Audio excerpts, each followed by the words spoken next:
Coming into this current season, the Carolina Panthers were thought to be one of the brightest future teams in the entire NFL. But after a 1-8 start and Bryce Young playing kind of bad, this team's future is in serious doubt. So in this video, I want to answer a couple of different questions. Those questions are, how did we get in this situation in the first place? How can we get out of this situation and back to being one of the better, brighter futures? And is Bryce Young really the quarterback of the future? Those are all questions I'm going to answer, plus some more in this video. So if you do find enjoyment in that, make sure to hit the like and subscribe button for me. But without further ado, let's get into the Carolina Panthers. So quickly, I want to briefly cover a couple of different statistics for this team so we can kind of set the groundwork of how bad this team truly is. On offense, this team only averages 17 points a game, which would rank them 27th worst in the entire NFL. They average the 29th most yards in the league, the 30th most points per play, the 26th most touchdowns per game, as well as the 19th worst third down conversion rate. And if you thought that is bad, well, listen to this defense. This defense gives up an average of 26.9 points per game, which would rank them 29th worst in the league. And defensively, this team ranks dead last in opponents' points per play, opponents' fourth down conversion rate, opponents' red zone scoring rate, and opponents' touchdowns per game. The only bright statistic for this team is they gave up the 8th least amount of yards in the entire NFL. But again, it doesn't really matter when you're giving up 27 points per game, which is 10 more than what you average on offense. Now let's provide a little bit of context to this team because I think it's really interesting when you actually take a really deep dive into it. On offense, this team averages 64.25% of its plays becoming pass plays, which would rank them as the 4th highest in the NFL. Now we can attribute this to a couple different things. For starters, this team often does face pretty large deficits, but also a really big contributing factor to this is that the run game averages 3.8 yards per rush, which would rank them 23rd in the NFL, which means they can't really establish a run game. And in case you're wondering how often they do actually run the ball, it is on 35.75% of snaps, which is 29th lowest in the entire NFL. So obviously this team is super reliant on Bryce Young, but how has Bryce Young been performing? Well, to put it bluntly, not very good. On the year, he has 1,500 passing yards, 8 touchdowns, and 7 interceptions. But I also think it's very important to understand the situation that Bryce Young has been put in. For starters, this team is, let's be honest, not very good. As I mentioned earlier, this team has a horrible running game. Miles Sanders was thought to be somebody who can definitely come in and help Bryce Young early on, but he's been kind of irrelevant this year. And Chuba Hubbard is just kind of a decent running back.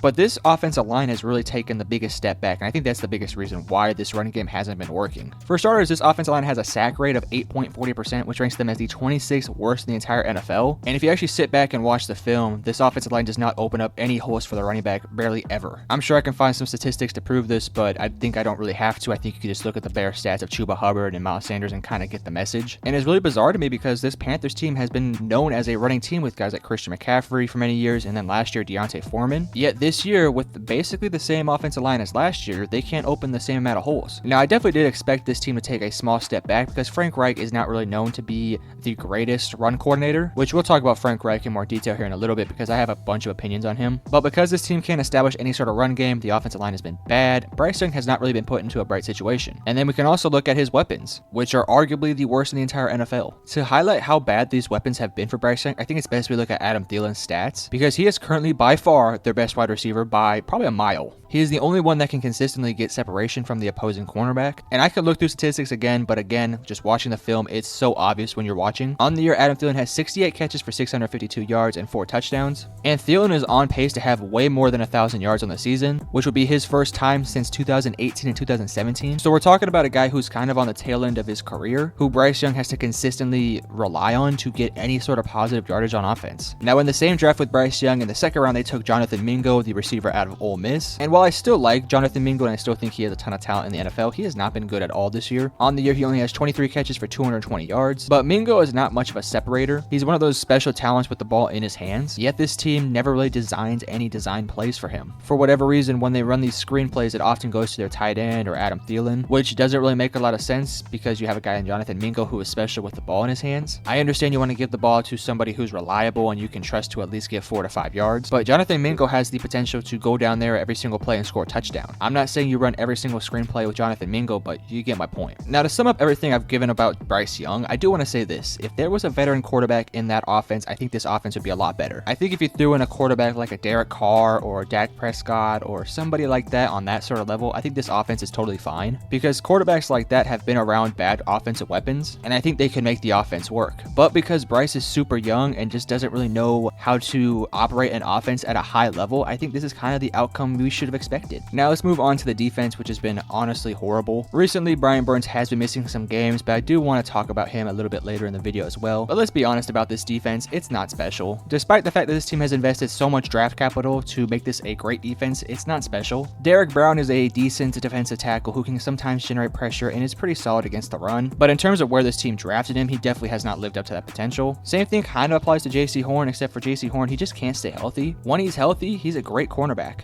but again, he's just never healthy. Currently, I do believe he's sitting on IR, and it's very unclear whether or not he's going to return anytime soon. So obviously, when your potentially star cornerback isn't playing, it's definitely going to hurt your defense. Right now, CJ Henderson and Dante Jackson are kind of their two cornerbacks they continue to rely on. And I believe CJ Henderson is dealing with some injuries, but he's been a decent corner for this team. And then safety-wise, to kind of finish off the secondary, Von Bell is one of the better safeties in the NFL, but Xavier Woods, I'll be honest with you, I've never been high on him. I think he's a very bad safety, but again, that's just my personal opinion. In terms of the linebacking core, Deion Jones is a decent linebacker at this point in his career. I will say though, I love Frankie Louvu. I think he has a ton of talent, and I think if he continues to progress at the rate he's going, I think he's going to be a special player for this defense. Now, to kind of get back to what I was talking about earlier about Brian Burns, for the life of me, I don't understand why he's still on this team. If you remember a few years ago, this team had an offer for 2 first-round picks from the LA Rams to get Brian Burns, and for whatever reason, the Panthers said no. I understand that Brian Burns is a premier pass rusher in the NFL, and it is really hard to find amazing pass rushers, but when you're a rebuilding team with a kind of older Brian Burns player, who's incredible by the way, I think you have to make that deal. Now, I know hindsight is 2020, and we would have never guessed that the Rams would be horrible at this point, but again, you had 2 first-round picks for a player who is not even playing on your team right now. And I think if this team had known that they were going to make a big splash trade to go up there and get Bryce Young, I think they probably would have done the deal. But again, I guess hindsight is 2020 for this team. I think that they could have easily found a replacement in the draft for him. But again, hindsight's 2020. We'll just kind of have to wait and see how this plays out. But now let's talk about Frank Reich, and then I kind of want to talk about the future of this team moving forward. Now, I'll be completely candid here. I'm not a huge Frank Reich guy. I used to be very high on him when he was with Indianapolis for a couple years, but then he never really established his quarterback down there, and then it's kind of translating to over here. Now, if you guys follow me on TikTok before I started making videos on YouTube, I was extremely high on CJ Stroud. He was actually my number 1 ranked quarterback coming into this year's class. For context, my number 1 was CJ Stroud, my 2 was Bryce, my 3 was AR, my 4th was Levis, and my 5th was Dorian Thompson-Robinson, which I will say I think is looking pretty good right now. But I didn't understand why this team took Bryce Young. Well, I shouldn't say that. I understood why they took him, but I just felt like CJ Stroud was a better fit given who they are as a team. Now again, I want to emphasize that 2020 vision is a lot clearer now than it is back then. And I'm not sitting here saying that Bryce Young is a total bust. I actually think Bryce Young is going to be a great quarterback once this team kind of starts to hit its stride. But for me, I just felt like this team had enough talent already on it to kind of take on a riskier quarterback in CJ Stroud. Because in my opinion, when I came into this year's draft, I felt like CJ Stroud had a higher ceiling compared to a Bryce Young. And I felt like this team could have taken that risk on a better quarterback. Now with that being said, going back to Frank Reich, I don't think he's doing any justice for his quarterback. I don't like the play designs. They've done a very poor job of addressing the offensive line as well as the receiving core. And truthfully, this team can't establish any sort of run game, so I think they've done a very poor job of supporting their young quarterback.